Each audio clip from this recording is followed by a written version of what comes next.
Bonjour à toutes et à tous.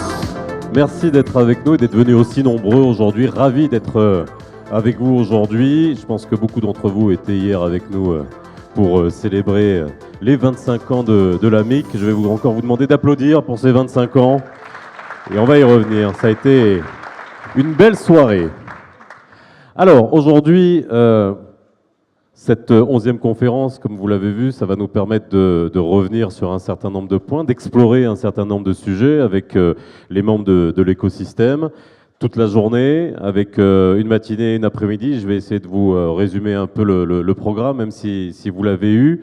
Mais hier, il y a un petit exercice qui a été fait par Hassan, par Brahim, par Tarek, par Hatim, pour refaire toute la timeline finalement de ces 25 ans du capital investissement au Maroc. Et s'il y a quelque chose à retenir, c'est qu'on arrive à un tournant, à une maturité avec les fonds de dernière génération, le fonds Mohamed VI, et surtout se rendre compte que le capital d'investissement aujourd'hui regarde vers l'avenir pour structurer le financement de l'économie marocaine avec tous les défis qui l'attendent, que ce soit l'industrialisation, la transition énergétique, faire émerger des champions sur le plan national et sur le plan panafricain. Et tout cela pose énormément de questions, de savoir comment se positionne l'industrie du capital investissement au Maroc aujourd'hui par rapport à l'environnement et d'un point de vue régional. Qu'en est-il des stratégies de sortie? Parce qu'à un moment, il faut bien sortir, il faut bien gagner de l'argent pour les investisseurs.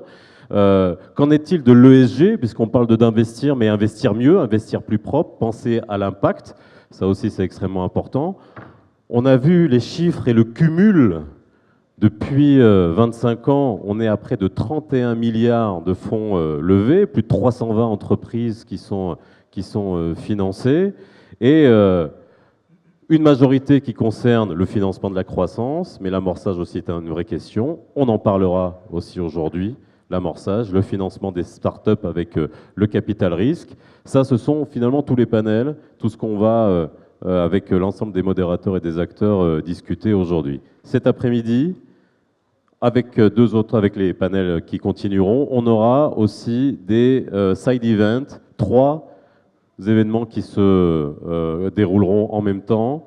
Un ici où justement on donnera la parole à 2 startups, Cloudfret et Sowit, donc de l'agritech et de la logistique. Et puis, on parlera d'intelligence artificielle, nécessairement. On ne peut pas aujourd'hui se passer de ce sujet et de l'impact que ça peut avoir et de quel rôle il peut avoir dans le capital investissement. Et puis, nos sponsors, Deloitte, PwC, qui animeront deux conversations, 2 ateliers en simultané. Voilà, j'ai essayé de faire très rapidement pour vous montrer un peu de quoi on allait parler aujourd'hui. Et je vais laisser la parole à Mouna Hassani, qui est déléguée générale de la MIC, pour vous souhaiter la bienvenue. Mouna, je t'en prie.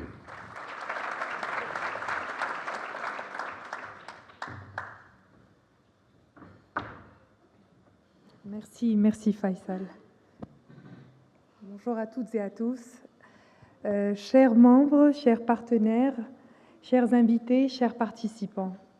Au nom de l'AMIC, j'ai le plaisir de vous souhaiter la bienvenue à cette nouvelle édition de la conférence du capital investissement au Maroc, devenue au fil des années un rendez-vous incontournable pour l'ensemble de notre écosystème.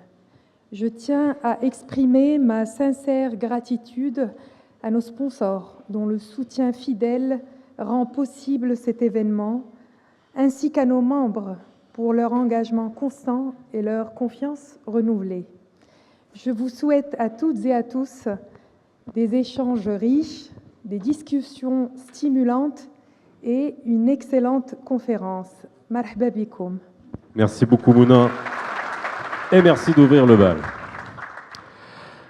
Alors, petite information, Madame la ministre de l'économie et des finances devait être parmi nous, mais je pense que vous êtes un peu au courant. Elle a été retenue à Abidjan pour les rendez-vous, les assises annuelles de la BAD, avec un nouveau président de la BAD notamment. Et je vais vous demander d'accueillir Si Hassan Lazeli, président de la MIC, pour donner le coup d'envoi à cette journée. Merci Faisal.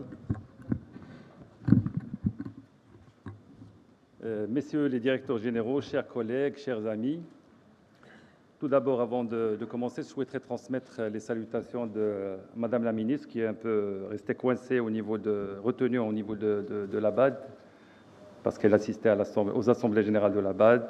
Et bonne nouvelle, elle a été sacrée meilleure ministre des Finances de l'année. Donc,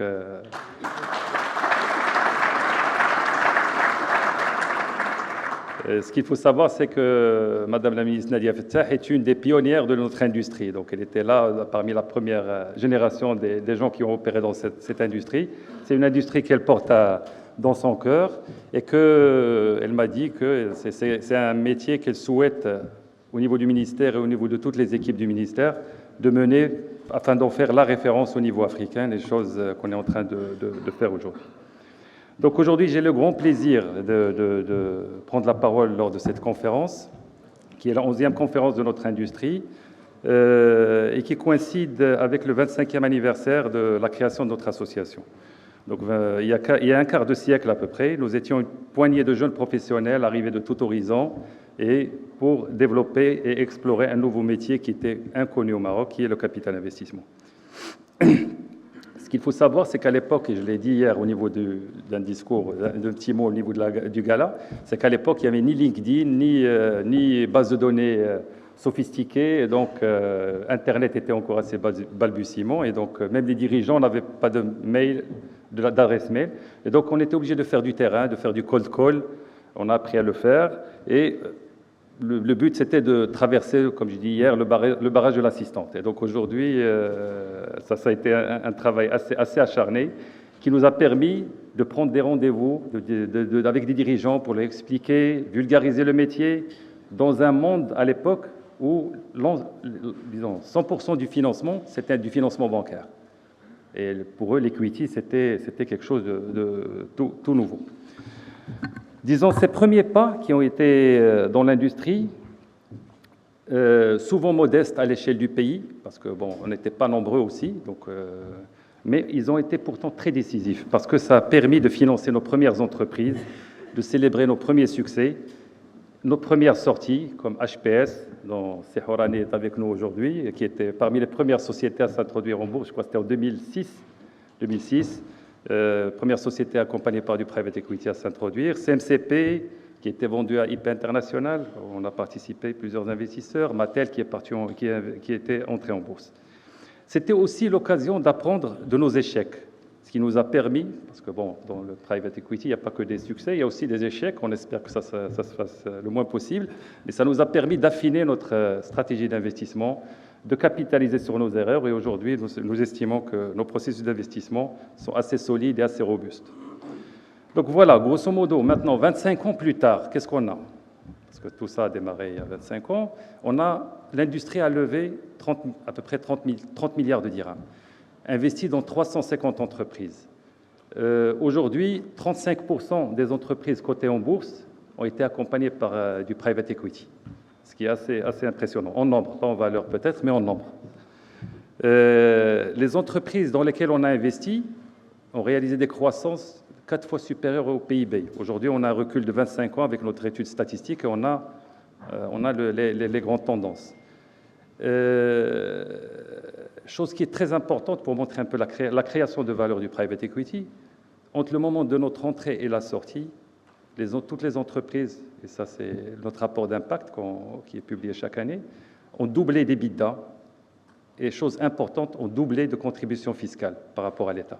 Donc aujourd'hui, le private equity a prouvé son impact sur l'écosystème, soit au niveau de l'emploi, au niveau de la création de richesses, au niveau du pays. 25 ans, c'est aussi l'âge de toutes les promesses. C'est ce que je disais, c'est la fleur de l'âge, et l'âge où l'on est parfois à la fois fort de ce qu'on a appris et encore assez audacieux pour rêver plus grand.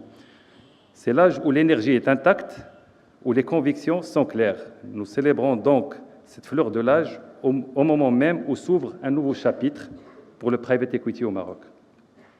Grâce aux fonds soutenus par le fonds Mohamed VI et à l'intérêt croissant des investisseurs nationaux et internationaux qui ont accompagné cette initiative, l'industrie prévoit de lever environ entre 18 et 20 milliards de dirhams sur les 2 à 3 prochaines années. C'est autant de capitaux pour soutenir des entrepreneurs audacieux, qu'on commence à voir de plus en plus parce qu'on commence à voir des success stories et des modèles. Créer de nouvelles entreprises, consolider des secteurs, étant donné la fragmentation de notre tissu industriel, et porter nos entreprises à l'international. Ceci sans oublier l'élan exceptionnel que connaît notre pays, porté par des projets phares, que ce soit tous les plans sectoriels, les plans industriels, plans de transition énergétique, et surtout le grand projet qu'on regarde tous et qui est un peu notre boussole aujourd'hui, c'est la Coupe du Monde 2030, qui représente pour nous une bonne boussole pour les années à venir. En résumé, nous avons réussi à installer le capital investissement comme un pilier essentiel de financement de nos entreprises. Nous assistons aujourd'hui, et on peut le confirmer, à un retour massif des investisseurs locaux qui ont investi qui ont accompagné cette initiative du Fonds Mamessis. Nous avons vu naître plusieurs success stories et contribué à dynamiser notre marché financier en introduisant nombre d'entreprises en bourse. Mais nous n'en resterons pas là. Au sein de l'AMIC, nous venons de finaliser l'étude stratégique CAP 2030 avec notre partenaire Stratégie Inde, fruit d'un travail collectif avec tous les acteurs de notre écosystème, l'AMMC, le ministère des Finances, le ministère de l'Investissement et de la Convergence, le ministère de l'Industrie et du Commerce, pour faire le point sur notre industrie à date, ses perspectives et les prérequis pour les réaliser. Vous pourrez avoir tous les détails de cette étude plus tard dans la journée, ils seront présentés. Mais j'en soulève quand même deux que nous estimons assez critiques pour notre industrie. Le premier est la question cruciale de la TVA sur frais de gestion. Nous sommes parmi les rares pays au monde à l'appliquer et ça ne participe pas à rendre notre place financière compétitive pour la domiciliation du fonds. Le deuxième est la mise en place des nouvelles valeurs mobilières en capital, type BSA, les obligations remboursables en actions, pour simplifier nos structurations, attirer des talents dans nos entreprises, parce qu'aujourd'hui, il n'y a pas de moyens simples pour structurer des stock options ou attirer des entrepreneurs pour rejoindre les entreprises en tant que dirigeants, et nous aligner sur les meilleures pratiques internationales. Pour conclure, je suis heureux de l'intérêt prononcé pour le secteur, ce qu'on voit aujourd'hui, car on a décidé, juste pour votre information, toutes les éditions d'avant, c'était des éditions gratuites, donc les gens ne payaient pas. Cette année, on a mis que la participation était payante, et je vois que ça n'a pas changé à l'audience et qu'on fait toujours carton plein. Donc, ça montre l'intérêt que représente cette classe d'actifs et le momentum qu'on a aujourd'hui sur cette industrie. Pour conclure, je tiens à remercier chaleureusement nos partenaires, sponsors, ainsi que l'équipe AMIC, sans qui cette journée ne serait pas possible. Donc, profitez de cette journée pour réseauter, échanger vos idées et faire de cet événement le vôtre. Je vous souhaite une excellente journée de débat, d'inspiration et de networking. Merci. Merci beaucoup. Merci Hassan. Alors, le régulateur a un rôle extrêmement important dans le développement du capital investissement, en simplifiant les procédures d'agrément, en mettant les standards, en tout cas réglementaires, aux standards internationaux. C'est ce qui pousse aussi l'industrie vers le haut. Je vais vous demander d'accueillir Nasser Sadiki, qui est le directeur pôle métier à la MMC.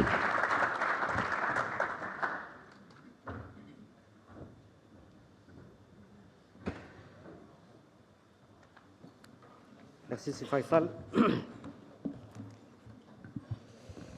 Monsieur le président de l'AMIC, monsieur le vice-président de la CGM, monsieur le directeur général de Tchamouilkoum, monsieur le directeur de l'Office d'échange, monsieur le directeur général de la Bourse de Casablanca, excusez-moi si je ne respecte pas l'ordre protocolaire, mais je découvre les prestigieux invités aujourd'hui parmi nous. C'est vraiment un honneur pour moi d'ouvrir cette conférence qui célèbre le 25e anniversaire de l'Association marocaine des investisseurs en capital. Et je le pense vraiment. D'ailleurs, une petite anecdote, à mon ami Tarek Snaji hier, qui me charriait un peu en me disant que je n'avais pas reçu de trophée lors du dîner de gala, je lui réponds ce matin que le privilège de prononcer ce discours d'ouverture, c'est le plus beau des trophées. Alors, 25 ans, un quart de siècle d'existence pour l'AMIC, plus de 30 ans de pratique du capital d'investissement. Tout cela a permis à cette industrie de s'imposer progressivement, mais sûrement comme un pilier du financement de notre tissu économique au service de la croissance, de l'innovation et de la résilience de nos entreprises. Je ne peux pas non plus commencer ce discours sans revenir sur l'année 2024, qui a été une année historique pour le capital investissement, et je pense que ce n'est qu'un début. Elle a été celle de tous les records, ça a été rappelé par l'étude qu'a publiée l'AMIC il y a quelques jours. Mais au-delà des chiffres, c'est une dynamique de fond qui est en train de se dessiner, de se confirmer.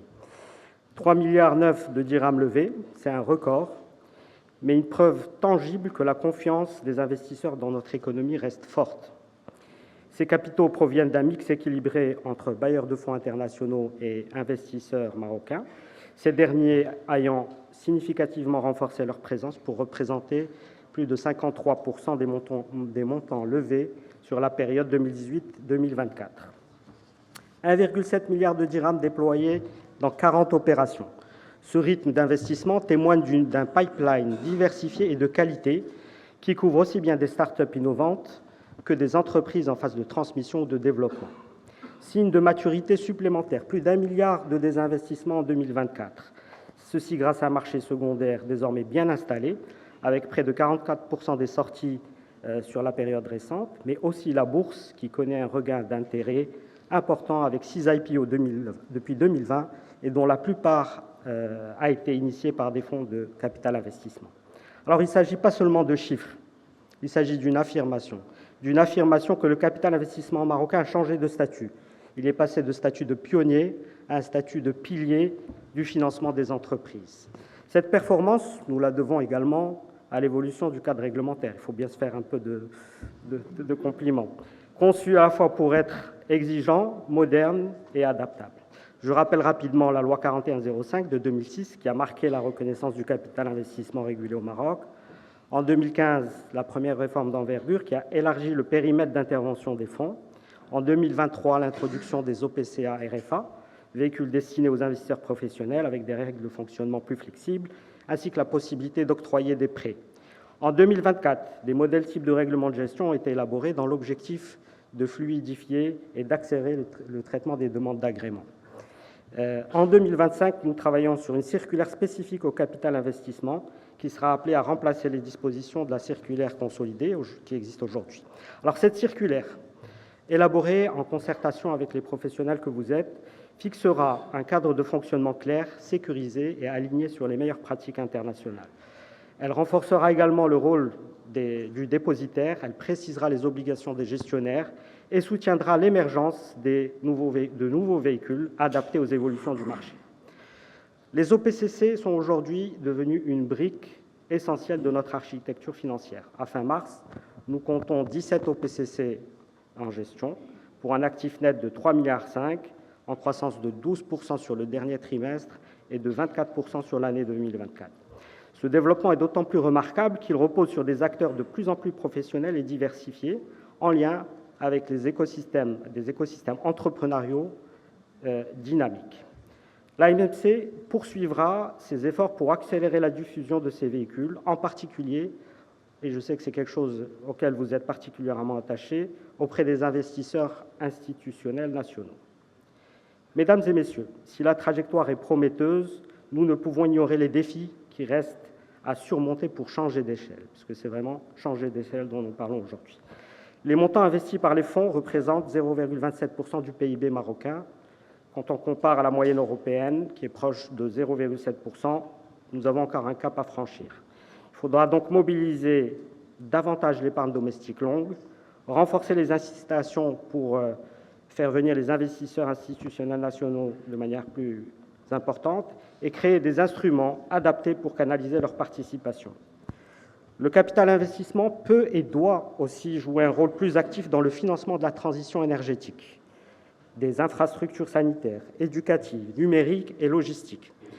Et à ce titre, je dois souligner que le fonds Mohamed VI pour l'investissement constitue un levier stratégique capable d'amorcer et de structurer des projets d'envergure avec un effet multiplicateur significatif sur les capitaux privés. Alors, si les chiffres sont encourageants, avec 42% du nombre d'opérations réalisées en 2024 qui ont porté sur le capital amorçage et le capital risque, principalement dans la fintech, l'edtech, la healthtech. Il faut désormais étendre cette dynamique à de nouveaux secteurs. Green tech, mobilité propre, agrotechnologie, IA appliquée aux services constituent autant d'exemples à explorer. En matière de sortie, le marché secondaire joue aujourd'hui un rôle pivot, comme on le disait à l'instant, mais le marché boursier peut prendre davantage de place. Nous devons ensemble travailler à renforcer le compartiment dédié aux PME, à simplifier les processus d'introduction et à bâtir un écosystème de sortie plus fluide et plus lisible pour les investisseurs. Les travaux sur ce dernier volet ont d'ailleurs déjà commencé, avec l'implication de la Bourse de Casablanca, de l'AMIC et des conseillers en investissement financier. Alors, l'autorité marocaine du marché des capitaux continuera à assumer pleinement son double rôle, à la fois de régulateur rigoureux d'un secteur stratégique, mais aussi d'accompagnateur engagé d'une industrie en pleine mutation. Nous avons pour ambition de faire du capital investissement un pilier structurant du financement et un facteur clé de l'inclusion économique. Mesdames et messieurs, le chemin parcouru par l'industrie du capital investissement au Maroc est remarquable, mais je suis convaincu que nous ne sommes qu'au début de l'histoire. L'AMFC sera à vos côtés pour écrire les prochains chapitres avec la même exigence, la même ambition et la même conviction que le financement de l'économie marocaine mérite ce qu'il y a de mieux. Je vous souhaite une conférence riche en idées et en échanges et je vous remercie. Merci beaucoup, M. Saddeq. Merci à vous. Alors, on va débuter avec un premier panel de discussion.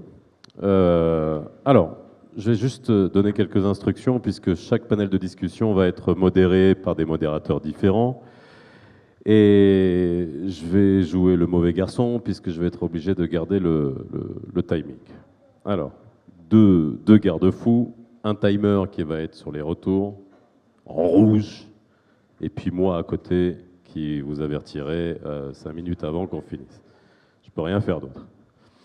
Le premier panel, c'est un panel qui va parler de mettre en perspective finalement le capital investissement au Maroc, de le comparer à d'autres marchés, notamment africains, un peu plus matures, comme le Nigeria, le Kenya, l'Égypte, mais aussi d'autres marchés émergents en termes de capital investissement.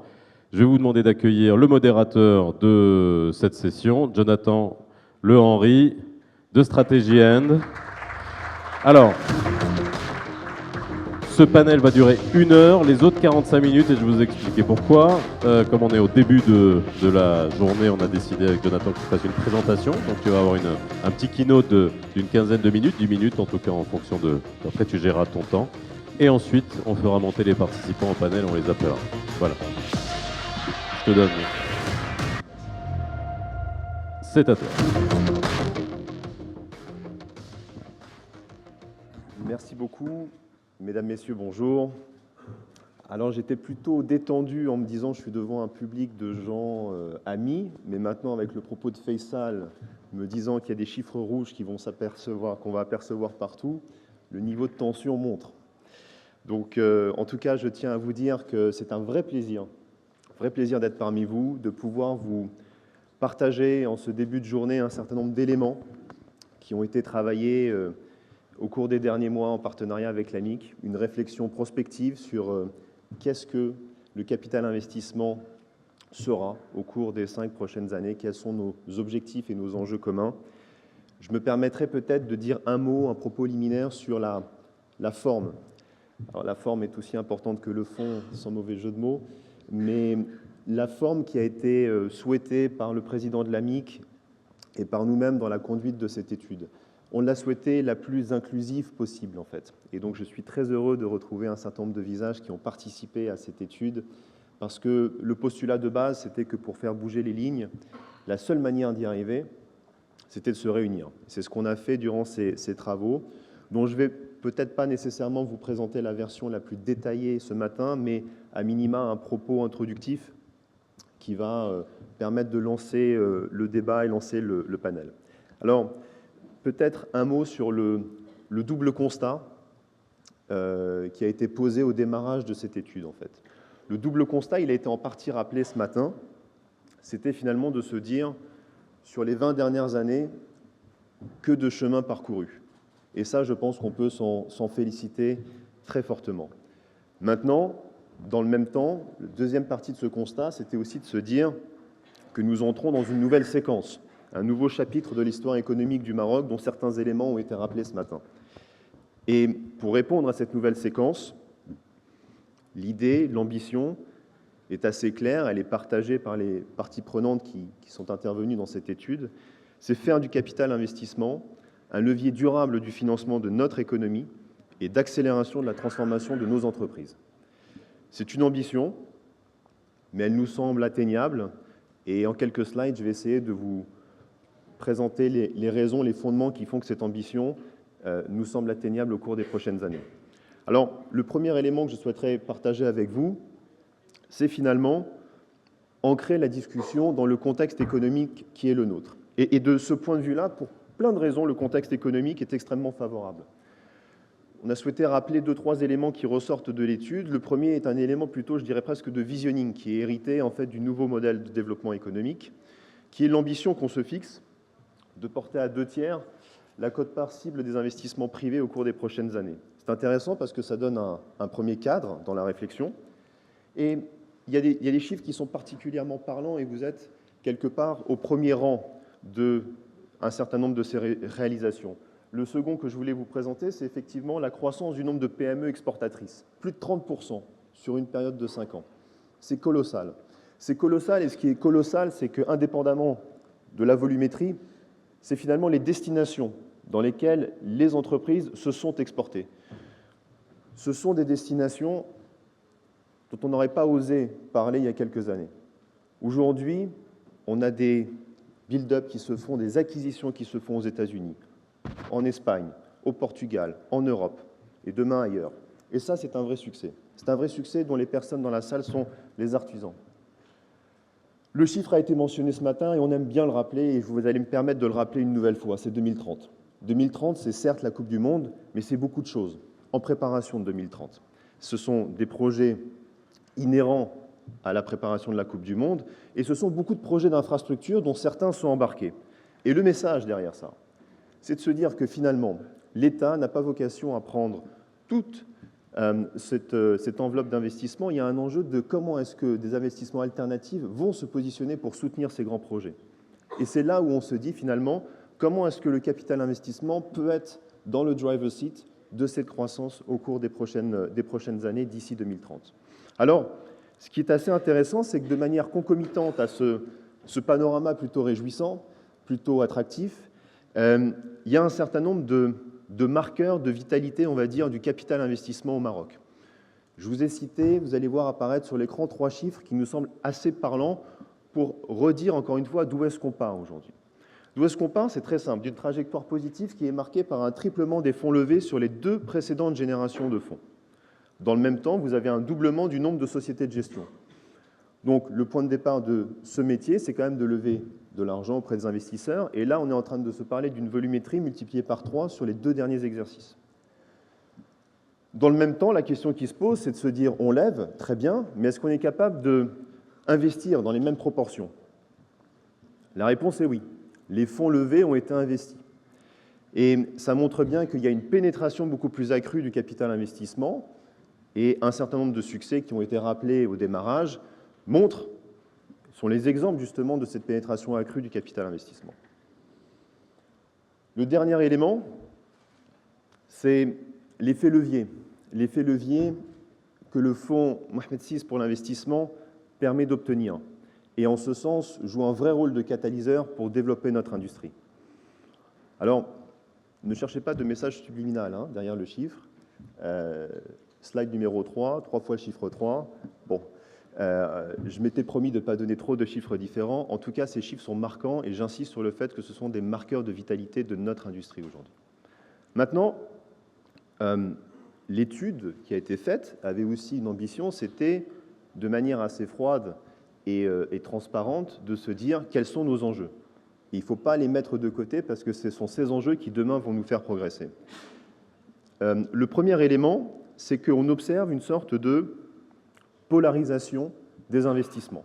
Quand vous regardez en fait la partie droite de l'écran, qui est la structure économique de notre royaume, en termes de positionnement des entreprises par taille, Vous voyez un petit peu la répartition en termes de chiffre d'affaires, et dans le même temps, vous voyez le vis-à-vis qui est en fait où les investissements ont été réalisés. Et donc cette polarisation en fait se fait à deux niveaux. Vous avez finalement pas mal d'argent qui est concentré sur des TPE et pas mal d'argent qui est concentré sur les gros tickets. Alors, il y a plein de raisons qui peuvent l'expliquer, ce n'est pas de jugement de valeur derrière ça, c'est un élément factuel qui finalement met en perspective le fait qu'on a un tissu économique qui agrège des configurations multiples, des niveaux de maturité différents suivant les tailles d'opérateurs, et ce qui introduit une question qu'on va débattre tout à l'heure lors du panel, qui est finalement de se dire, est-ce qu'on n'a pas besoin de développer de nouveaux véhicules d'investissement qui vont nous permettre d'adresser ces différents compartiments de marché? On reviendra sur le capital amorçage, le capital développement, le capital risque. Ce sont autant de sujets d'intérêt partagés dans cette étude sur lesquels beaucoup d'actions vont être mises en place. Alors, vous le voyez, il y a un autre élément qui est assez intéressant, c'est celui finalement de la répartition entre majoritaire et minoritaire. Bon, il y a une dynamique sur les deals observés qui va plutôt dans le sens du minoritaire, ce qui pose aussi la question, par-delà du financement, de poser la question de la dimension transformative du private equity et des équipes de gestion. Alors, je voudrais partager avec vous un certain nombre de retours et d'analyses qui ont été menées sur le secteur du capital investissement au cours des dernières années. On a regardé le sujet sur trois dimensions qui nous semblaient être les trois dimensions qui permettaient de refléter où nous en sommes. La dimension réglementaire, les enjeux en termes de stratégie de fonds et les enjeux en matière de financement. On l'a dit tout à l'heure, les choses avancent, les lignes bougent. Vous en êtes d'ailleurs un certain nombre les artisans. Je pense que sur le cadre réglementaire et fiscal, il y a un élément qui revient très régulièrement et dont il faut se féliciter, c'est qu'il n'y a pas d'antinomie entre le fait d'avoir un cadre fiscal, un cadre réglementaire, structuré, transparent et l'attractivité pour les investisseurs. Bien au contraire, c'est un élément de confiance. Et ça, je pense que ça a été très largement souligné dans les échanges. Maintenant, une fois qu'on a dit ça, il y a aussi un certain nombre d'éléments qui peuvent être perfectibles. On a cité justement, parmi ces éléments qui donnent une nouvelle dynamique, la réglementation au niveau de l'office d'échange. On a évoqué la nouvelle loi des OPCC à plusieurs occasions. Maintenant, si Hassan le rementionnait ce matin, il persiste un certain nombre d'axes sur lesquels il va falloir intensifier la réflexion. Parmi eux, la TVA appliquée sur les frais de gestion, la fiscalité groupe qui peut être pénalisante sur les montages en LBO, et puis, indépendamment des avancées sur la partie OPCC, vous avez quand même un certain nombre d'investissements autorisés qui restent limités via des actions ou des comptes courants, et puis des mécanismes comme le SAFE qui sont encore absents de notre arsenal au Maroc et qui nous font défaut dans notre capacité à faire plus. Les stratégies de fonds, je dirais un mot rapidement pour dire que le fonds Mohamed VI apporte une réponse très concrète à un certain nombre de gaps de marché. Maintenant, il va falloir faire plus et la question des différents véhicules que je mentionnais précédemment va être un sujet à instruire et à discuter plus en détail. Et puis, vous avez le sujet du financement qui est vraiment un élément absolument fondamental où là, l'enjeu va être de se dire comment est-ce qu'on va être capable, dans le même temps, d'élargir l'assiette, comment est-ce qu'on va être capable de convier à la table des investisseurs en capital investissement des familles owned business, par exemple, d'autres investisseurs qui sont encore loin du capital investissement, comment est-ce qu'on peut avoir plus d'institutionnels marocains qui vont venir fonder justement le capital investissement. Ce sont autant de sujets sur lesquels le diagnostic a porté, un certain nombre de leviers ont été identifiés, mais encore une fois, demain, c'est sous l'égide de l'AMIC et de cet écosystème que les choses pourront avancer, et donc on souhaitait en redire un mot. Une manière d'avancer, c'est pour nous de se dire comment, de façon extrêmement opérationnelle et concrète, on peut faire bouger les lignes. Et là, mesdames, messieurs, j'aimerais insister sur un point. La discussion de ce matin et les slides que je vous présente ne sont pas finalement le résultat d'un plan sectoriel. Ce n'est pas le sujet du private equity pour le private equity. Ce qui se joue ici, mesdames, messieurs, c'est quelque chose de beaucoup plus structurel. C'est finalement de doter le capital investissement des leviers qui lui permettront de jouer son rôle par rapport aux ambitions et aux défis qui sont ceux du royaume auxquels nous avons fait allusion il y a quelques minutes. Et donc, si vous voulez, l'élément le plus structurant dans cette discussion, c'est d'essayer d'instaurer ce triptyque, d'avoir une certaine mise en résonance, une plus forte synergie entre l'économie, l'institutionnel, le monde industriel au sens large du terme, d'être capable de dynamiser l'investissement marocain en cherchant ce point de bascule par rapport entre investisseurs étrangers, investissement marocain, vous voyez les chiffres apparaître. Dans le même temps, élargir la base d'investisseurs en mobilisant de nouvelles classes d'investisseurs potentiels. Dans le même temps, un sujet qui est déjà amorcé, qui est finalement celui de l'internationalisation de nos entreprises. Et là, il s'agit de jouer ce rôle de catalyseur et de poursuivre le mouvement, voire de l'accélérer. Et puis un élément qui, finalement, c'est la continuité de ce qui a été initié au détour de cette étude. C'est le dialogue public-privé. C'est une méthode, c'est une conviction forte, partagée. On n'y arrivera pas en silo. On n'y arrivera pas chacun dans notre coin. Et donc, c'est le point de départ, ça a été le point de départ de cette réflexion, ça sera le point de départ de la mise en opération. Je terminerai avec une dernière slide pour introduire le débat qui va venir. Je me suis permis de rajouter 2 chiffres, vu que j'ai été light sur la diversité des chiffres. Je voudrais qu'on garde ces éléments à l'esprit. Le 6 milliards de dirhams, c'est l'ambition de se dire, sur une année pleine, à horizon 2030, qu'est-ce qu'on se fixe comme levée de fonds? Ça veut dire, grosso modo, qu'on est capable de doubler ce qui a été fait par rapport à la base actuelle. 2 tiers, je l'ai mentionné, mais ce chiffre doit résonner et doit être un objectif à discuter et à atteindre par la suite. C'est la part des investisseurs marocains dans les levées. Il s'agit de 2 choses. C'est accompagner nos entreprises dans la création de valeur et contribuer aux enjeux socio-économiques du pays. C'est ambitieux, mais encore une fois, de notre point de vue, d'une part, c'est une nécessité, d'autre part, c'est possible, et enfin, nous pensons forcément que nous en avons les moyens. Je vous remercie et je vous propose d'accueillir les panélistes. Merci Jonathan. Alors, je vais te laisser prendre place et on va appeler les intervenants du premier panel pour que tu puisses discuter avec eux justement à la lumière de toutes les informations que tu nous as proposées. Je vais vous demander d'accueillir Isabelle Bébéard, directrice des affaires EU et internationales de BPI France, que je vous demande d'applaudir. Hassan Lazeri, président de l'AMIC et CEO de CDG Invest Growth. Bertrand Rambaud, président de France Invest Ciparex.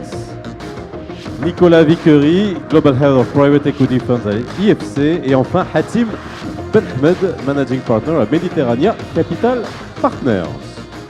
Alors, comme tu le vois, Jonathan, il te reste pile poil 46 minutes.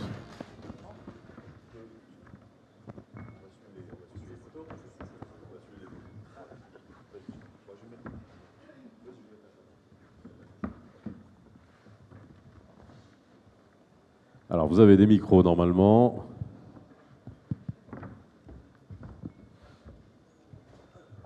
Ils sont allumés.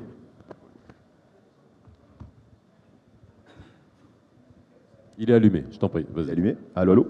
Super. Bon, bah écoute, je pense, Faisal, on a résolu la partie la plus complexe entre le plan de table et les micros. Ça, c'est déjà pas mal. C'est déjà pas mal. Mesdames, Messieurs, pour discuter de ce sujet, c'était important d'avoir un panel haut niveau de personnes qui vivent le capital investissement de différentes manières, depuis longtemps, dans notre géographie, dans d'autres géographies, de croiser les regards, comme on souhaitait l'indiquer en titre.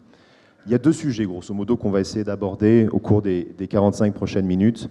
Un sujet qui va être plutôt de réagir, en fait, à ces observations, à leur faisabilité, et puis de poursuivre un petit peu la discussion prospective et de voir comment, sur la base des expériences des uns et des autres, de ce qui a été observé dans d'autres géographies, le cas échéant, on peut réussir à créer les leviers dont on a besoin.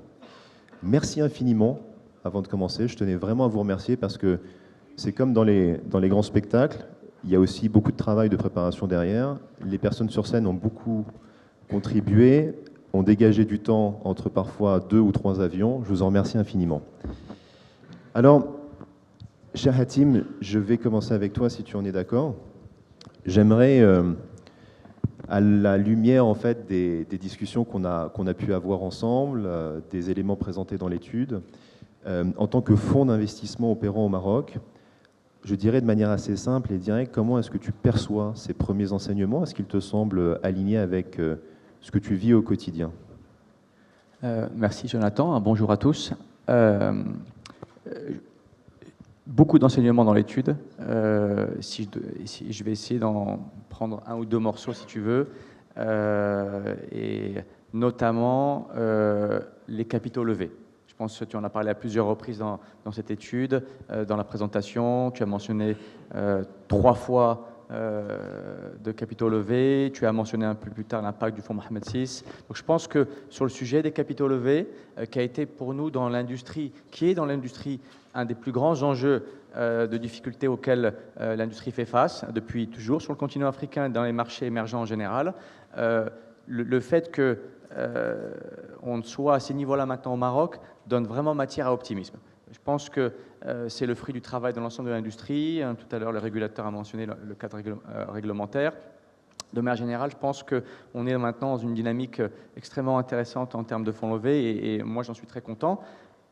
Et il faut, tu l'as dit, rappeler encore aujourd'hui que le fonds Mohamed VI pour l'investissement est pour nous un événement majeur, disruptif dans l'industrie du capital investissement marocain. Je pense que c'est du jamais vu ailleurs sur le continent. C'est totalement disruptif à plusieurs égards, et notamment par la taille des montants qui ont été mobilisés. Sur 2 ans, alors l'étude ne le capture pas forcément, mais 2024-2025, si on prend ces 2 années-là, c'est 20 milliards de dirhams qui vont être mobilisés pour le capital investissement dans les fonds en initiative Mohamed VI. Si tu y ajoutes les fonds régionaux qui lèvent en dehors de l'initiative du fonds Mohamed VI, et c'est 1 ou 2 ou 3 milliards de dirhams additionnels, donc on est sur des montants qui sont conséquents. Donc ça, c'est vraiment une chose qui est disruptive, je pense, pour notre industrie.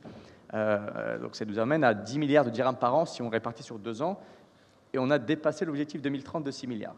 Et donc pour moi, un des grands enjeux de notre industrie, c'est comment rendre ce 20 milliards sur 2 ans, donc 10 milliards par an, et avec l'objectif de 6 qu'on s'était fixé initialement, comment le rendre soutenable chaque année. Encore une fois, le gros enjeu pour nous, c'est que cette initiative du fonds Mohamed VI ne soit pas une initiative one-off, mais qu'elle soit, que ces chiffres deviennent la norme pour nous dans l'industrie à terme. Et c'est le principal enjeu, et il y a plusieurs façons d'y arriver. Je pense qu'il y a une double responsabilité. Il y a une responsabilité au niveau des sociétés de gestion et au niveau des investisseurs. Pour nous, sociétés de gestion, je pense qu'il n'y a qu'un seul objectif, c'est de délivrer du rendement et de la liquidité. Si tu veux, on a une mission qui est très simple. Il faut délivrer du rendement et de la liquidité. Et une fois qu'on fait ça, et l'industrie le fait maintenant, il faut que les investisseurs considèrent la relation avec la société de gestion comme une relation de long terme. On ne vient pas dans une équipe, dans un fonds une fois pour ne pas venir au fonds successeur. Donc c'est vraiment quelque chose qui doit être comprise par tous. Et côté société de gestion, moi ce que je vois arriver dans les années à venir, on le voit un peu partout d'ailleurs sur le continent africain, mes collègues pourront commenter, c'est que je pense que les sociétés de gestion seront amenées à proposer aux investisseurs un peu plus de classes d'actifs. Je vois très bien ensuite des sociétés de gestion s'ouvrir au VC, le cas échéant, si elles n'en font pas, à la dette, à l'immobilier. Et je pense qu'on le voit arriver sur le continent, je pense que c'est déjà le cas en Europe, les sociétés de gestion marocaines vont, à horizon 5-10 ans, à mon sens, devenir multi-asset class, pour pouvoir justement avoir cette relation permanente avec les investisseurs, les fonds de pension, les assurances, leur proposer chaque année un produit, toujours adjacent en private equity, en restant dans le même monde intellectuellement, mais proposer aux investisseurs fréquemment des propositions et donc créer cette relation. Enfin, je pense que pour continuer à avoir cette relation forte entre une société de gestion et un investisseur, ce qu'on va développer au Maroc de plus en plus, et on le voit, c'est les co-investissements. Un co-investissement, je pense, Nicolas connaît bien le sujet, pourra peut-être commenter. Sur le continent, et même ailleurs, même dans les marchés développés, il n'y a quasiment plus de cas de figure où une société de gestion ne travaille pas sur une grosse partie de ses deals en co-investissement avec ses investisseurs. Ça permet de renforcer la relation, ça permet à l'investisseur de déployer plus d'argent à moindre coût. Donc le deal est win-win, et pour la société de gestion, ça permet de rendre sticky la relation avec l'investisseur. Donc, je pense que si on arrive à faire ça, et si on se développe dans cette direction-là, les 6 milliards de dirhams que tu as fixés comme objectif, qu'on a fixé comme objectif dans la profession à 2030, sont totalement atteignables. Si j'ai encore une minute, sur la slide 4, je crois que tu as présenté, où tu as parlé d'un mismatch ou d'un gap sur la pyramide entre, je ne sais plus comment tu l'as formulé, polarisation des investissements. Tu avais l'air inquiet en le présentant et à mon sens, ce n'est pas une source d'inquiétude, c'est vraiment passager. Ce qui s'est passé, c'est vrai que pour aujourd'hui, sur les tickets 50 à 100 millions de dirhams, il y a très peu d'opérateurs. Mais ce qu'il faut savoir, il faut se rappeler un peu l'histoire, c'est que nous, on a une industrie qui, pendant 10-15 ans, avait des opérateurs qui avaient des tailles entre 500 millions et 1 milliard de dirhams en moyenne. Je pense que c'était ça la taille moyenne des fonds au Maroc, et donc qui faisaient des tickets entre 50 et 100 et qui couvraient cet espace-là. Les opérateurs historiques, en tout cas ceux qui ont été successful, forcément sont passés à la taille du dessus, parce qu'elles ont grandi, les équipes ont grandi, la relation avec les investisseurs se développe, les investisseurs veulent déployer des tickets plus gros, et puis le marché marocain se développe, et donc il y a des opportunités qui sont là sur les tickets plus gros. Donc quasiment tout le monde est monté de gamme de tickets au-dessus des 100. Et ce qui s'est passé, c'est qu'on n'a pas eu l'entrée par le bas d'opérateurs pour rentrer sur cette classe-là, et c'est en train d'être résolu maintenant par l'initiative du Fonds Mohamed VI pour l'investissement. Donc je pense que c'est une affaire de 2 ans avant que cette classe d'actifs soit pourvue. Et donc on aura, à mon avis, à fin 2025, fin 2026, on aura des opérateurs sur l'ensemble des tickets, je pense. Voilà. Merci beaucoup, Hatim. Je reconnais le sportif de haut niveau que tu es, qui a déjà dépassé le chiffre de 6 milliards. Et le point que tu mentionnes à plusieurs reprises, et tu as raison sur l'impact du Fonds Mohamed VI pour l'investissement et le fait de faire bouger les lignes. Parmi les sujets que je voulais effectivement aussi évoquer avec vous, peut-être Hassan, si tu le permets, en complémentarité avec ce qui vient d'être dit, sur un certain nombre de défis, parce qu'on a vu, on était assez heureux de voir un certain nombre de marqueurs positifs qu'on a soulignés, et puis on l'a dit, les choses avancent, mais il y a encore du chemin à faire. Donc peut-être sur cette partie défi, il y a un certain nombre d'axes qui ont été mentionnés. Tu en as mentionné 2 ce matin. J'en ai rappelé quelques-uns sur une slide. Est-ce que tu souhaiterais peut-être compléter en revenant sur certains de nos défis à court et moyen terme? Tu dois avoir un micro juste à côté. Oui, donc oui, comme tu l'as souligné, c'était bien présenté au niveau ton étude, de l'étude qu'on a faite. Au niveau des défis, bon, je vais faire abstraction du gap de marché, la polarisation, qui est quand même, qui reste. Je pense que le Fonds Mohamed VI a fait un effort. Je pense qu'il y a 2 sociétés de gestion qui vont couvrir cet espace, mais quand on a vu les chiffres, 80% des entreprises au Maroc sont dans cet espace, et donc 2 fonds, c'est pas suffisant. Donc il faut beaucoup plus d'équipes, beaucoup plus de nouvelles équipes qui arrivent pour occuper cet espace. Et c'est là où on a le plus gros, c'est là où on a démarré, c'est là où on a fait les meilleures opérations, et donc normalement il y a de l'espace, et il y a de la création de valeur à faire. Et après, je passerai sur les volets réglementaires et fiscaux. Aujourd'hui, j'en ai parlé lors du discours d'ouverture, la TVA sur les frais de gestion, on est un des seuls pays au monde qui a presque la TVA sur frais de gestion. C'est-à-dire quand on a fait un benchmark au niveau de l'AMIC, une étude sur ça, toutes les places financières qui se tiennent, c'est-à-dire Luxembourg, Maurice, Malte, il n'y a pas de frais de gestion. Même, je crois, en France, il n'y a pas de frais de gestion. Aujourd'hui, on se retrouve quand même dans un modèle où on veut attirer des fonds à venir au Maroc pour domicilier leurs fonds au Maroc, avec cette distorsion au niveau de ce volet-là. Qu'on est en train de discuter avec l'administration, c'est parce que c'est pas un effet neutre, parce que c'est une TVA que supporte le fonds et qu'il ne peut pas récupérer, donc ça impacte aussi le rendement du fonds, ça diminue la capacité à investir du fonds. Le deuxième point que j'estime, moi, très important, c'est les valeurs mobilières de capitaux.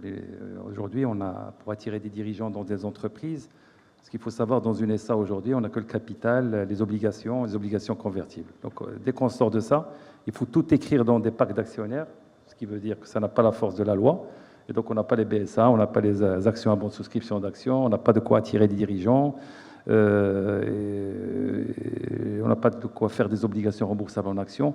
Donc, c'est comme si on demandait à un ébéniste de faire un beau meuble avec une scie et un tournevis. Donc, aujourd'hui, on se retrouve quand même à faire juste une chaise toute simple et on passe beaucoup de temps à écrire ça de façon hors réglementaire, hors loi, dans des packs d'actionnaires.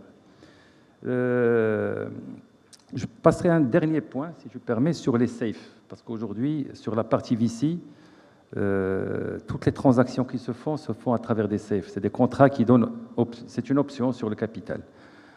C'est le standard de marché. Aujourd'hui, ce n'est pas reconnu dans les OPCC comme outil, comme dans l'univers d'investissement des OPCC.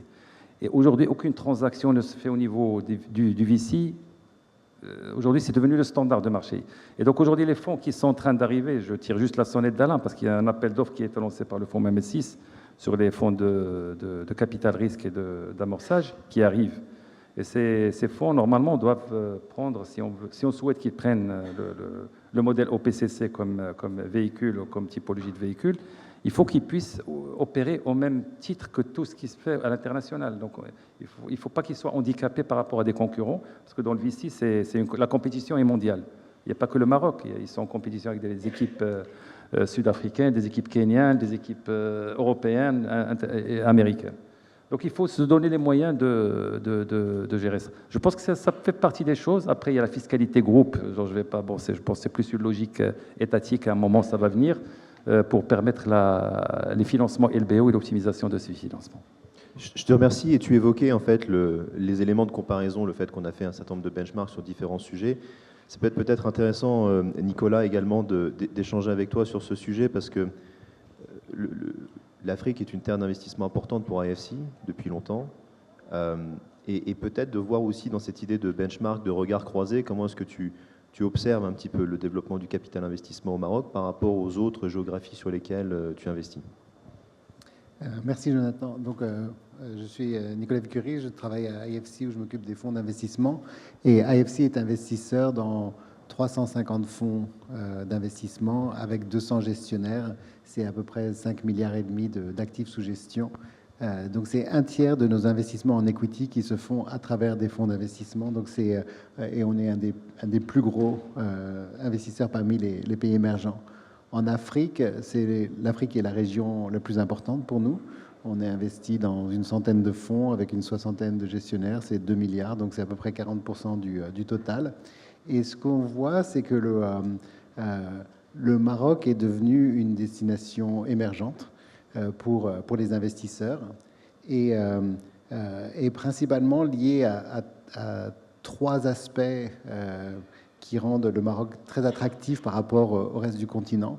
Le premier, c'est la stabilité macroéconomique et notamment sur les taux de change. Donc, sur le reste du continent, c'est un gros problème. Toutes les histoires de dévaluation, c'est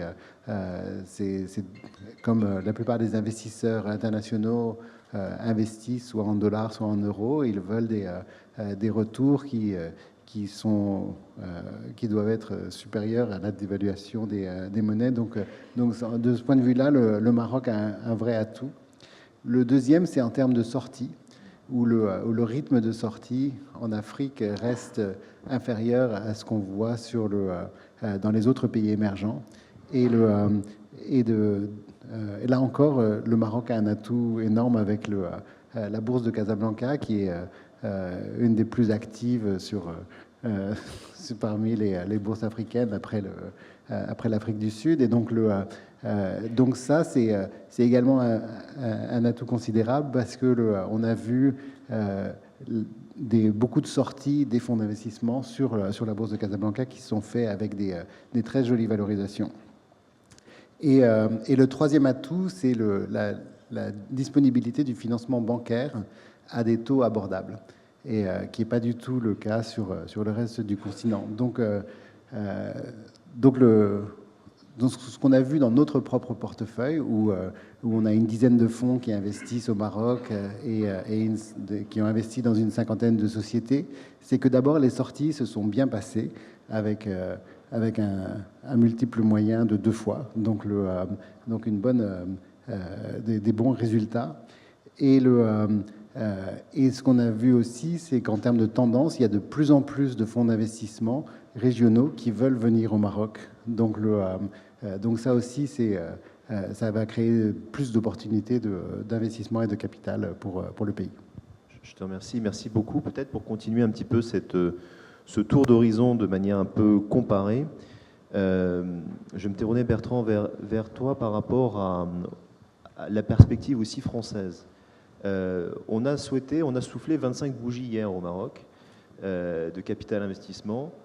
Il y en a quelques plus sur le gâteau côté France. Ces 4 décennies, en fait, justement, de développement de capital investissement en France, si on essaye de faire un petit peu le bilan des choses qui ont plutôt bien marché et de les mettre en regard aussi des zones de force qu'on observe au Maroc, quel serait un petit peu ton retour d'expérience sur ce sujet ? D'abord, donc, bonjour à toutes et à tous, et merci Hassan de m'avoir convié en tant que président de France Invest à cette journée. Moi, je suis très heureux d'être là d'abord parce qu'on le sait, la France et le Maroc sont des pays qui sont proches. Moi-même, j'aime beaucoup votre pays.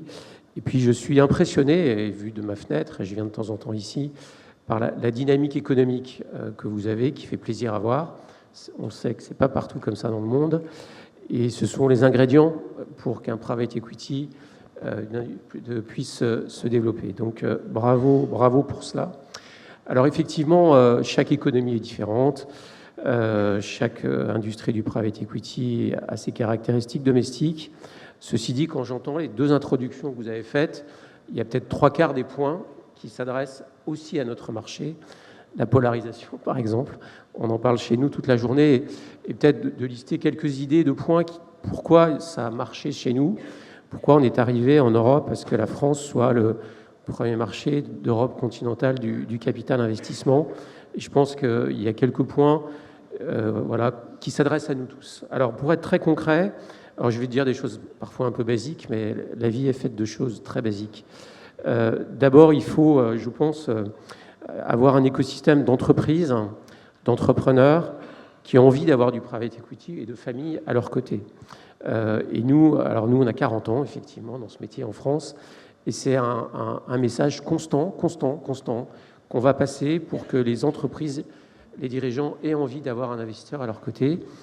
Si je prends l'Europe, que je connais bien, l'Allemagne, ça ne marche pas comme ça. Il y a une vraie fermeture au PE. L'Italie, c'est un marché différent, l'Espagne aussi. Et donc, ça commence par là.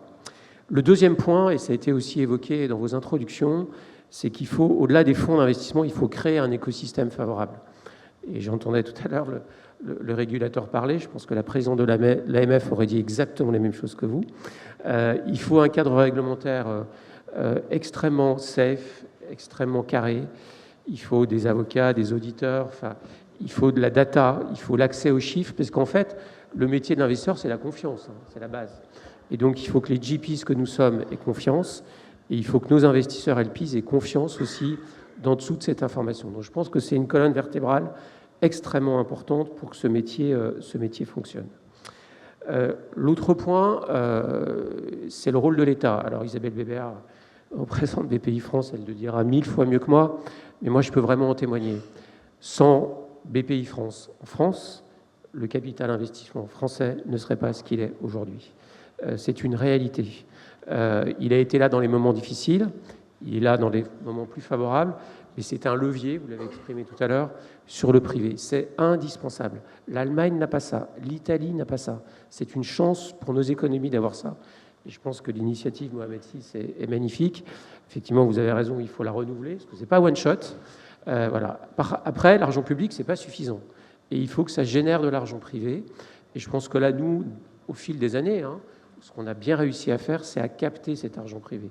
Et quand je regarde comment nos levées de fonds se passent, on a bien sûr du public, des fonds de fonds, on a BPI, on a le FEI, qui représentent une vingtaine de % de nos fundraising, mais on a beaucoup d'assureurs et de banques, et on a beaucoup de family office et d'entrepreneurs.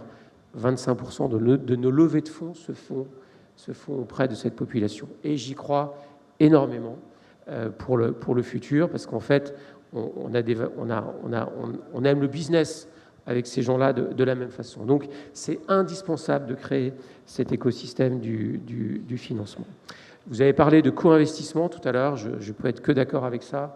Je pense qu'il faut offrir des possibilités de co-investissement à nos investisseurs. Ça baisse le coût d'accès à la ressource pour eux, ça leur permet de mieux connaître ce marché.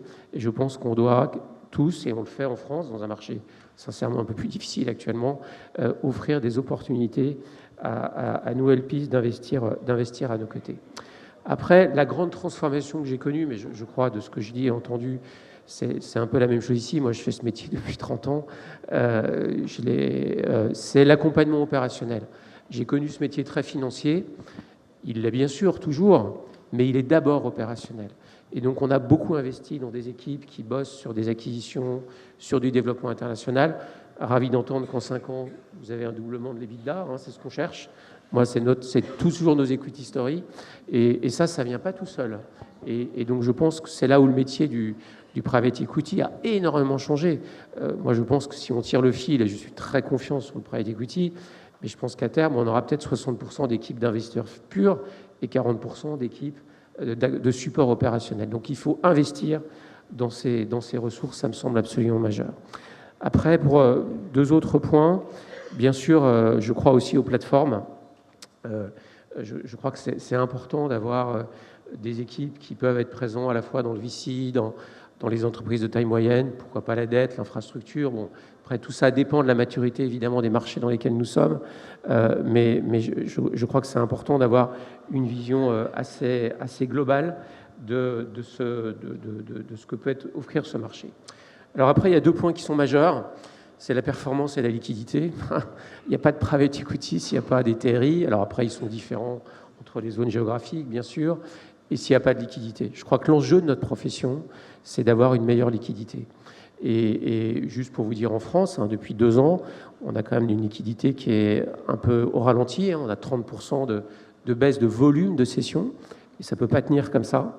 Et donc, je crois que de réfléchir à des solutions de fonds secondaires, de fonds de continuation, c'est indispensable. Le TRI est important, bien sûr, mais le cash est très important. On ne peut pas garder des fonds à 15 ans, on fera fuir les investisseurs. Donc ça, je pense qu'il faut qu'on travaille tous là-dessus, et c'est un sujet qui touche le monde entier du private equity. Et il y a des idées, et je crois que c'est une vraie priorité. Et enfin, je terminerai par un point. Moi, j'ai la chance, en tant que Ciparex, de bien connaître votre zone et d'avoir des investisseurs marocains qui sont présents dans nos fonds. Ce que je trouve, et je le dis sans flatterie particulière, mais j'ai toujours été assez impressionné par le professionnalisme, l'exigence, la rigueur et la connaissance de ces classes d'actifs par les investisseurs institutionnels marocains. Donc je pense que ça aussi, c'est majeur, et je pense que quelques grands LPs européens devraient parfois aussi prendre quelques leçons, c'est un peu excessif, mais de voir un peu comment vous fonctionnez, car ça veut dire que vous avez une très bonne connaissance de cette classe d'actifs, et je pense que c'est vraiment des super ingrédients pour que tout ça se développe. Voilà quelques éléments que je vis sur le terrain de façon très pragmatique, et avec, pour nous en tout cas, Européens, une confiance très forte dans le PE pour financer des entreprises auxquelles on s'adresse. Alors vous avez la chance d'avoir une bourse très dynamique ici, c'est moins le cas sur les PME dans nos pays, c'est un vrai atout que vous avez, mais ça n'empêche pas à l'actif privé de très fortement se développer dans les années à venir, je pense. Merci beaucoup pour ces propos qui illustrent parfaitement le sous-titre de notre session qui était « Regard croisé ». Donc merci d'apporter justement ce regard complémentaire. Chère Isabelle, comment dirais-je, la transition était assez naturelle parce qu'à plusieurs reprises, la question des pouvoirs publics a été mentionnée comme un levier important pour le développement du capital investissement, et le nom de BPI a été cité. Donc, est-ce que je peux me permettre de vous demander à la fois de nous dire peut-être un peu plus sur comment vous voyez finalement les éléments qui ressortent de cette étude? Est-ce qu'ils vous surprennent? Est-ce que c'est dans la continuité de ce que vous aviez à l'esprit? Et puis peut-être en dire un mot sur justement ce rôle des pouvoirs publics sur le marché français, dans quelle mesure il y a un certain nombre d'éléments de réciprocité qu'on pourrait voir justement au Maroc pour accompagner le mouvement dont on parle depuis le début des travaux ce matin. Ok, merci. Bonjour à tous et à toutes, et merci à Hassan et à l'AMIC de m'avoir invité.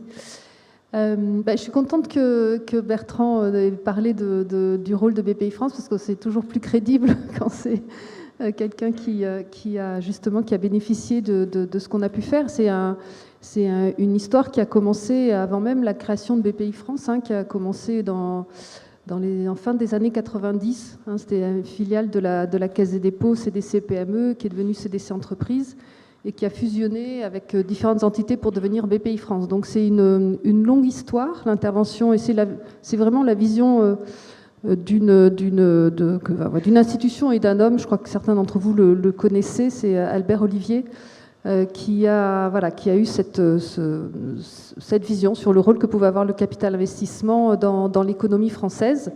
Et d'ailleurs, je lui rends hommage parce que c'est aussi lui qui a eu cette vision au début des années 2000, se dire pourquoi est-ce qu'on ne viendrait pas aussi travailler en Afrique du Nord. Et c'est comme ça que l'aventure pour nous a commencé au Maroc, en Tunisie, d'abord au Maroc et en Tunisie, et puis ensuite en Algérie, et ensuite dans le reste de l'Afrique. Donc depuis 2000, le premier investissement en 2002, donc c'est quand même une longue histoire.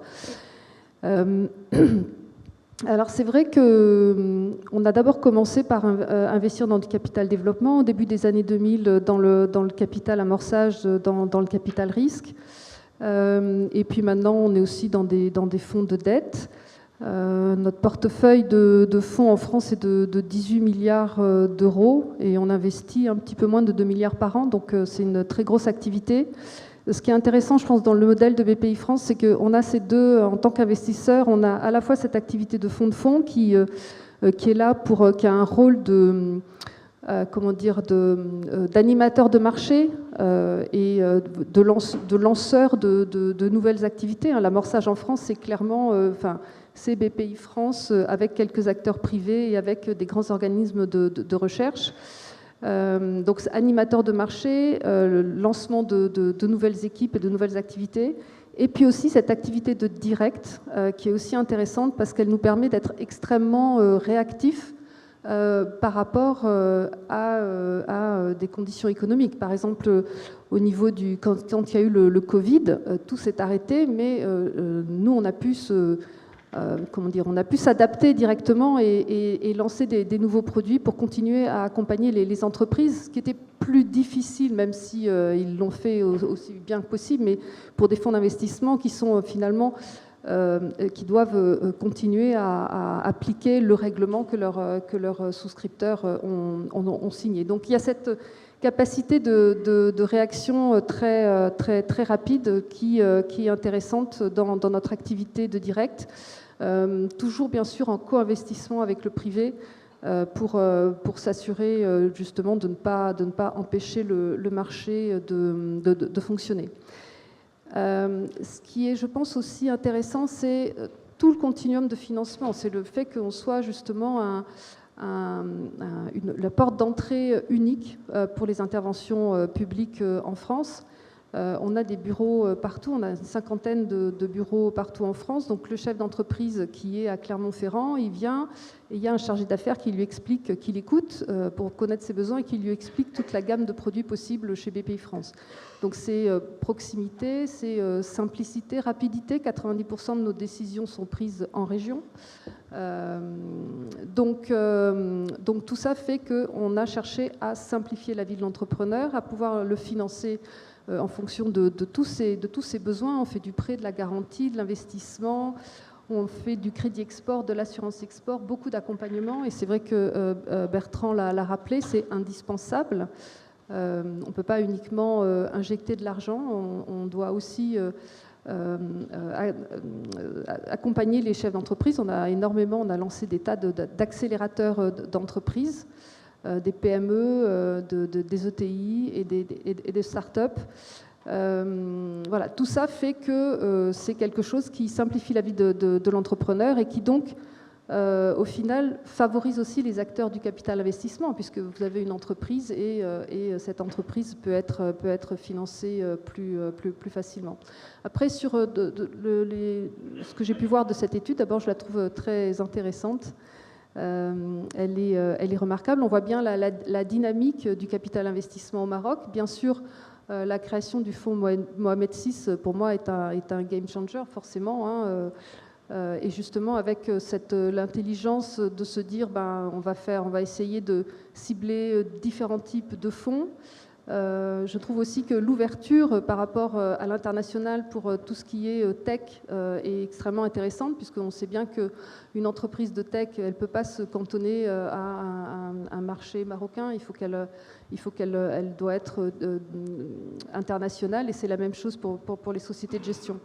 Donc voilà, tout ça fait que... alors il y a encore quelques éléments, bien sûr, à améliorer, et Hassan les a cités. Il faut, je pense, que l'État marocain fasse tout pour que ces fonds soient le plus performants possible. Alors, à la fois au niveau financier, donc réduire absolument le coût des frais de gestion par rapport à la taille du fonds, c'est le cas de la TVA, c'est bien sûr la fiscalité groupe, ça aussi c'est extrêmement important. Donc ça, il y a des choses à faire, ça c'est sûr, et puis aussi bien sûr cet engagement public, je trouve que ça engage aussi les sociétés de gestion marocaines. C'est-à-dire qu'à la fois, il faut faire de la performance financière pour ces investisseurs, mais il faut créer de la valeur pour les entreprises et pour l'économie marocaine. Merci beaucoup Isabelle. Ce que je vous propose, c'est un deuxième petit tour de table avec, on va essayer de prendre 3 minutes, si vous en êtes d'accord, par personne, et de se dire finalement de manière très opérationnelle, de façon très intentionnelle, qu'est-ce qu'on peut souhaiter en fait pour pouvoir réussir à atteindre les objectifs qui ont été cités. Vous parliez Isabelle finalement d'un certain nombre de leviers pour accentuer le maillage, non pas du territoire, mais finalement du terrain de jeu, d'essayer de faire écho au sujet de la polarisation et de développer de nouveaux véhicules. Je vous propose peut-être effectivement de poursuivre l'échange avec ce sujet-là, qui est aussi de se dire finalement le développement de l'écosystème en fait. Un certain nombre d'éléments sont là, d'autres sont en devenir, en construction. On en avait parlé Nicolas d'ailleurs de ce sujet. Si je peux me permettre de te faire réagir sur effectivement un peu ton regard sur le développement de l'écosystème, et les 2-3 points peut-être sur lesquels se concentrer de ton point de vue sur les prochaines années. En tenant la contrainte qui n'est pas la mienne, mais qui a été fixée par Faisal, à qui il faudra se plaindre, pour tenir le temps avant que tout clignote rouge. Nous, on cherche effectivement à développer l'écosystème pour l'impact que ça apporte en termes de création d'emplois, en termes de meilleure gouvernance, en termes de normes environnementales. Donc ce qu'on voit au Maroc, c'est que cette nouvelle loi à laquelle a contribué la Banque mondiale a beaucoup amélioré les choses. Donc on vient de clôturer, de faire notre premier investissement sous cette nouvelle loi des OPCC avec MTech. Donc il y a effectivement quelques points à améliorer, mais c'est déjà suffisant pour attirer des investisseurs internationaux. Et ce qu'on voudrait continuer à voir, c'est comment toutes les entreprises, toutes les startups puissent avoir accès au financement. On est en train de travailler avec Tawilcom pour voir justement comment développer des fonds de seed qui eux-mêmes permettront de développer des startups pour que les fonds de VC puissent intervenir et ensuite d'autres investisseurs plus gros puissent faire le relais. Donc ça, c'est vraiment une priorité pour nous, ce développement de l'écosystème. On le fait aussi avec les fonds de Growth Equity, où la plupart du temps, on investit dans ces fonds parce que les sociétés qu'elles visent sont trop petites pour nous. Donc, au bout d'une certaine taille, on arrive à faire des co-investissements ensemble, ce dont parlait Hatim. Et ensuite, nous, on est capable de prendre le relais. Donc c'est vraiment très, très important de développer tout cet écosystème au Maroc et de la même façon que sur le reste du continent. Merci beaucoup. Et peut-être un point en liaison avec ça, qui est finalement le regard que portent les investisseurs aussi, qu'ils soient internationaux ou même un certain nombre d'acteurs qui ne pensent pas au capital investissement. Le constat partagé qu'on a eu, c'est finalement aussi un sujet d'awareness en fait. Il y a encore un manque de compréhension sur finalement c'est quoi le rôle du capital investissement. Et de ce point de vue-là, peut-être Bertrand, si tu le permets, te faire réagir aussi sur ce sujet et sur la manière dont on pourrait porter l'étendard du capital investissement, et je sais que ce sont des sujets sur lesquels tu réfléchis régulièrement. Oui, moi, en 3 minutes, j'ai une forte conviction. On le sait tous, on est dans des mondes géopolitiques complexes. c'est un euphémisme. Et je pense qu'il faut bien choisir ses amis, ses alliés, et on ne peut plus raisonner qu'à l'échelle d'un pays, ou même d'un continent européen pour nous Français. Et je crois beaucoup au cross-border dans le monde du private equity pour accompagner nos entreprises. Moi, très concrètement, dirigeant un fonds qui s'appelle Ciparex, j'ai un partenariat avec un groupe que vous connaissez bien qui s'appelle Afrique Invest. On a fait des choses très belles entre la France et la Tunisie pour accompagner des entreprises françaises en Tunisie, des entreprises tunisiennes en France. Et ça, il faut le faire aussi entre la France et le Maroc, parce que je crois que c'est extrêmement important dans des éléments de création de valeur et d'accompagnement de nos participations. Et comme le temps est très court, je vais juste me permettre, en toute modestie, mais on a fêté nos 40 ans, c'était les 25 ans pour vous, et en tant que président de France Invest, j'ai eu moi aussi mon petit mot à dire en réunissant toute la profession française avec le président de la République qui a participé. Et à la fin de mon intervention, j'ai dit la phrase suivante et qui résume bien ce qu'on pourrait construire ensemble. J'ai dit ça, j'ai dit je partage enfin avec vous une autre ambition, construire une alliance des acteurs francophones du capital investissement qui rayonne de l'Europe à l'Afrique en passant par l'Amérique du Nord. Une alliance différenciante pour notre industrie, capitalisant sur une langue et une culture commune, une alliance qui serait le fer de lance d'un nouvel accompagnement pour nos participations. Au-delà des mots, je crois beaucoup à ça, et je pense qu'entre nos associations, on pourrait aussi bâtir encore plus d'échanges. Ça commence.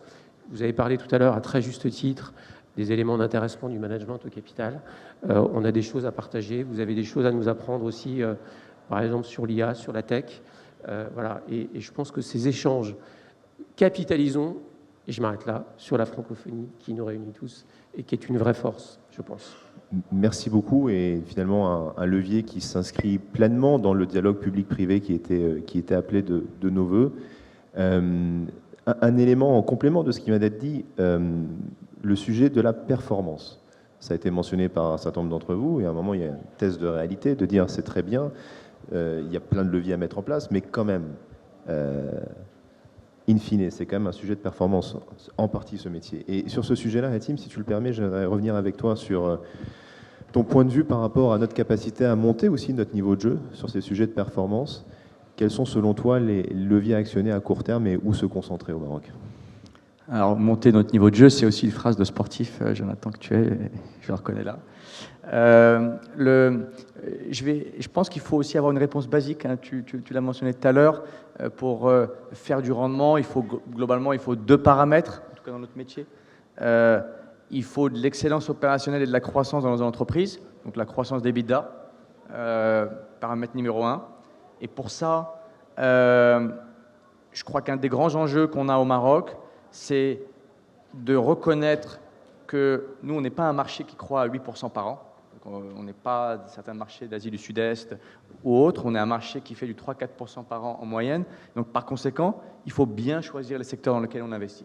Je pense que quand on regarde le marché marocain, il y a des secteurs, selon les moments, il y a des secteurs qui sont en forte croissance, d'autres un peu moins. Et tout le travail des sociétés de gestion, c'est de bien choisir les secteurs dans lesquels on investit et au bon moment. Et effectivement, si on fait ça, on a beaucoup plus de chances d'arriver aux croissances attendues, au doublement de l'EBITDA ou au triplement de l'EBITDA. Premier élément. En plus de tout ce qu'on doit mener, et tu l'as dit tout à l'heure, le travail qu'on mène avec les entreprises pour les aider à grandir, les acquisitions, l'excellence opérationnelle. Le deuxième grand facteur, c'est le temps. Dans un TRI, le deuxième grand facteur, c'est le temps. Et tripler l'EBITDA en 10 ans, ça rapporte 10%. Donc, et si tu ajoutes une couche de frais, tu tombes à 4 ou à 5%. Par conséquent, mauvaise opération. Quand bien même tu as triplé l'EBITDA. Et tripler l'EBITDA, pour les entrepreneurs dans la salle, on sait que ce n'est pas facile. Donc, la dimension temps, elle est extrêmement importante. Et l'enjeu de la profession, c'est le cas partout, et c'est en train de se changer au Maroc, c'est avoir des durées de détention qui soient beaucoup plus raisonnables, en dessous des 6 ans, vers les 5 ans. Et je pense que dans l'étude qu'a présentée Hassan, rapport annuel du capital investissement 2024, on voit déjà cette baisse de la durée de portage. C'est lié à plein de choses, c'est lié à l'attractivité de la place, c'est lié au dynamisme de la bourse casablancaise, c'est lié à l'arrivée de nouveaux opérateurs de fonds d'investissement qui permettent de faire du secondaire. Donc tout ça participe à l'amélioration de la liquidité. Et enfin, donc les gens comprennent que peut-être mieux vaut faire 2 fois son argent en 3 ans que 3 fois en 10 ans. Et si tu veux, cette gymnastique intellectuelle, elle doit être comprise par les sociétés de gestion. Et donc ça, c'est vraiment pour moi les 2 paramètres les plus importants. Après, à la marge, il y a des choses qu'on peut, nous, en tant qu'SDG, améliorer. C'est-à-dire que ce qu'on doit faire, parce que ce que je viens de dire avant génère du TRI brut, après derrière, nous on doit s'assurer que les coûts opérationnels des fonds soient les plus bas possibles. Et donc pour ça, il faut absolument pouvoir déployer son argent rapidement. Il faut faire en sorte voilà, que les coûts associés soient réduits. Et donc ça te permet de réduire ce que nous dans la profession on appelle le brut pour net, s'assurer qu'on remonte un TRI net le plus proche possible de ce qu'on réalise opérationnellement. Et puis il y a encore des choses sur lesquelles on va travailler, à mon avis, dans la profession sur les prochaines années. Il y a quelques banquiers dans la salle. Au Maroc, on n'a pas encore d'outils corrects, on va dire, de leverage des fonds qu'on trouve partout maintenant. Pour parler le jargon du métier, les capital call facility, qu'on retrouve, je pense, partout, qu'on n'a pas encore au Maroc, qui sont très simples à mettre en place et qui permettent, si tu veux, de gagner 1 ou 2 points de TRI en fin de course. C'est des choses qu'on travaillera, mais donc, globalement, quand on regarde les rendements de la place sur le capital développement, je pense qu'on n'a rien à envier à ce qui se fait par ailleurs, et elles sont en amélioration constante, et ça on le ressent, que ce soit en TRI ou que ce soit en retour d'argent aux investisseurs, qui est maintenant le nouveau TRI. Parfait. Je te remercie. Alors, peut-être juste avant un mot conclusif de Hassan, peut-être Isabelle, en réaction à ce qui vient d'être dit, et tant sur le sujet de la performance, et peut-être en complément de ce que vous aviez indiqué tout à l'heure sur finalement le rôle de BPI dans son guichet unique. Finalement, on a un certain nombre de briques qui existent d'ores et déjà au Maroc. Est-ce que, comme ça peut être le cas en Grèce, en Estonie, où il y a des réflexions sur le développement de modèles BPI, vous pensez que c'est un modèle qui pourrait effectivement trouver sa place dans notre écosystème? Alors, Oui. il était censé rester 2 minutes. Je vais être gentil. Je vais vous rajouter la TVA. C'était hors taxe, Faisal. Vous vous plaignez de la TVA sur les frais de gestion. Je vais vous la rajouter sur ce coup-là. Allez-y. Merci. Oui, je voudrais aller dans le sens de ce que dit Hatim sur effectivement la performance financière pour les investisseurs est cruciale. Je voudrais rajouter peut-être juste un point, plutôt l'éclaircir, parce que je pense que c'était le sens du propos de Hatim, c'était de dire qu'il faut effectivement raccourcir la durée des fonds, et donc ça veut dire aussi raccourcir la période d'investissement. Pour moi, elle ne devrait pas dépasser 4 ans. On voit encore trop de périodes d'investissement 3-4 ans, qui dérivent de 5-6 ans. Et ça, mécaniquement, de toute façon, ça joue sur la performance du fonds, puisque ça alourdit la part des frais de gestion par rapport au montant du fonds. Et puis, ne pas investir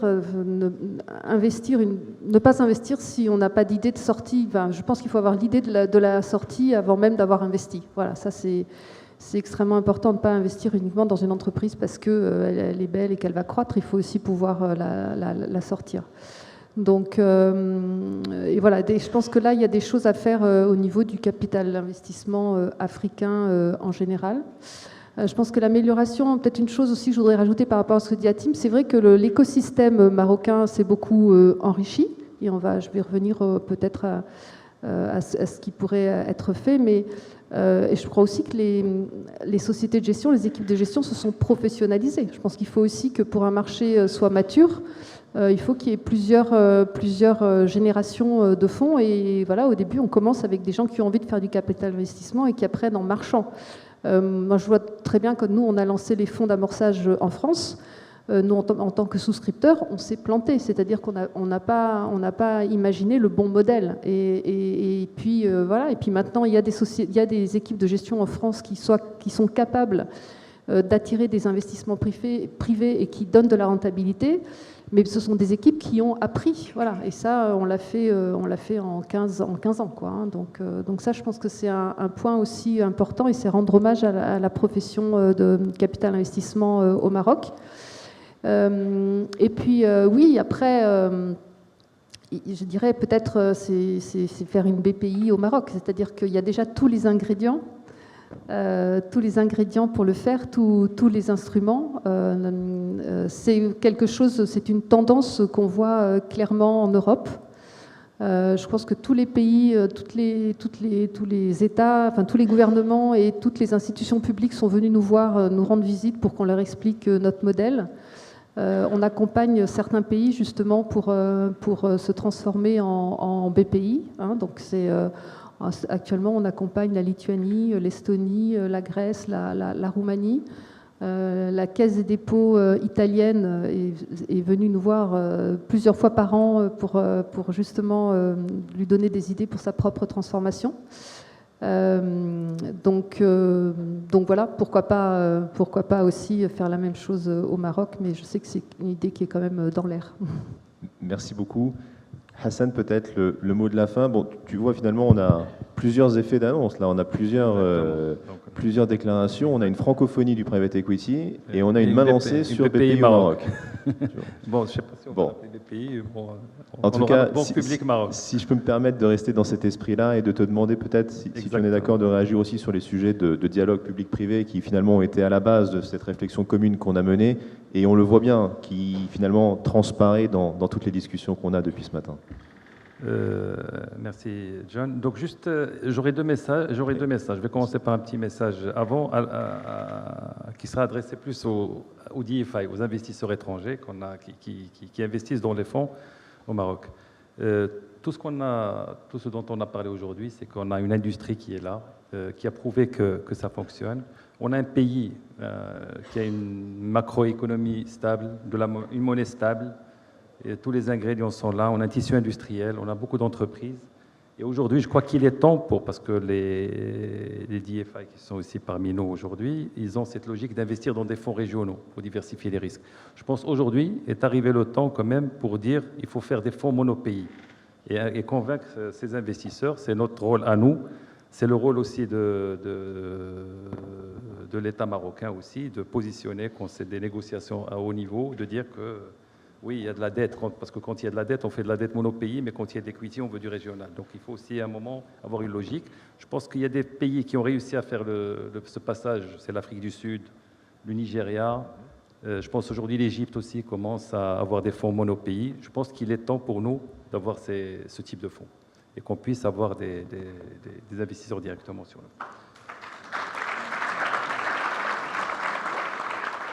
Le deuxième point, ça concerne le public. Et il ne faut pas oublier que la première initiative, je l'ai rappelé hier au niveau du gala, la première société de capital risque qui a été créée au Maroc, c'était créée à l'initiative de banque publique avec la BEI, qui a installé l'industrie du capital et prouvé par la preuve que le produit a sa place dans le système financier marocain. Le deuxième volet, c'est au niveau de Tchamouilkoum qui avait lancé des fonds VC. Donc, il y a toujours l'idée que le public vient pour démarrer des activités qui ne sont pas présentes. Une fois qu'elles sont présentes et prises en charge par le privé, là, le public se retire. Le fonds Mohamed VI, aujourd'hui, on voit avec le point d'inflexion qui est là. Et ça rejoint un peu notre étude qu'on a faite, où on a essayé d'être le plus collégial possible et intégrer le plus de parties, toutes nos parties prenantes. Donc tous les ministères ont été impliqués, la MMC, pour essayer de construire un dialogue, parce que pour moi, il faut qu'on aille vite dans les réformes, s'il y a des choses à réajuster, parce qu'on est en concurrence avec le monde entier. Comme tu as dit Bertrand, la géopolitique aujourd'hui, donc il faut être agile, on ne peut pas rester... les choses bougent, les lignes bougent tout le temps, et donc il faut qu'on soit... Je sais que la réglementation est difficile à bouger, mais il faut qu'on essaie de trouver des moyens de bouger le plus rapidement possible, et dans le cadre d'un dialogue collégial avec les autorités. Merci Hassan, et merci à toutes et à tous pour vos propos aussi inspirants que motivants. Merci beaucoup. Merci, et merci à toi Jonathan. Merci à vous.